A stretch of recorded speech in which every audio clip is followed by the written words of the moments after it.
பல இயக்குனர்களையும் பல புதுமுக நடிகர்களையும் உருவாக்கின ஆர்பி சௌத்ரி அவர்கள் கார் ஆக்சிடென்ட்ல இறந்துட்டாருங்க. நான் ஒரு வீடியோ ஒன்று பார்த்தேன்.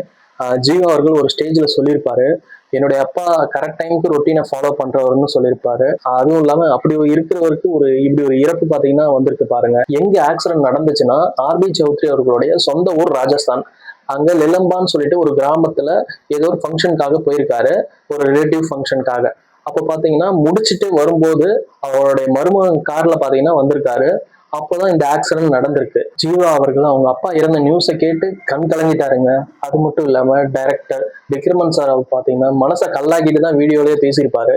யோசிச்சு பாருங்க, தமிழ்ல ஒரு முதல் படம் எடுக்கிறாரு, அந்த முதல் பட வாய்ப்பை புதுமுக இயக்குனர்னு சொல்லிட்டு விக்ரமன் சாருக்கு அந்த வாய்ப்பை கொடுக்குறாரு. அந்த அவர் எந்த அளவுக்கு நம்பிக்கை வச்சு கொடுத்துருப்பாருன்னு நம்ம பார்க்க முடியுது.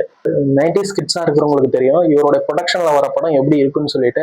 அந்த டைம்ல கே.எஸ். ரவிக்குமார் அவர்கள் எடுத்த மூவிஸ் பாத்தீங்கன்னா நாட்டாமை, சேரன் பாண்டியன், மிஸ்டர் ரோமியோலாம் பயங்கர ஹிட்டுங்க அந்த பீரியட்லாம். அது மட்டும் இல்லாம விக்ரம் சாரோடைய டைரக்ஷன்ல வந்த புது வசந்தம், பூவே உனக்காக, சூரிய வம்சம், வானத்தை போலலாம் அந்த டைம்ல எல்லாம் பயங்கர ஹிட் அடிச்சது. அவர் ஆசைப்பட்ட கடைசி 100வது படம் விஜயான் அவர்களை வச்சு படம் எடுக்கணும்னு ஆசைப்பட்டாரு.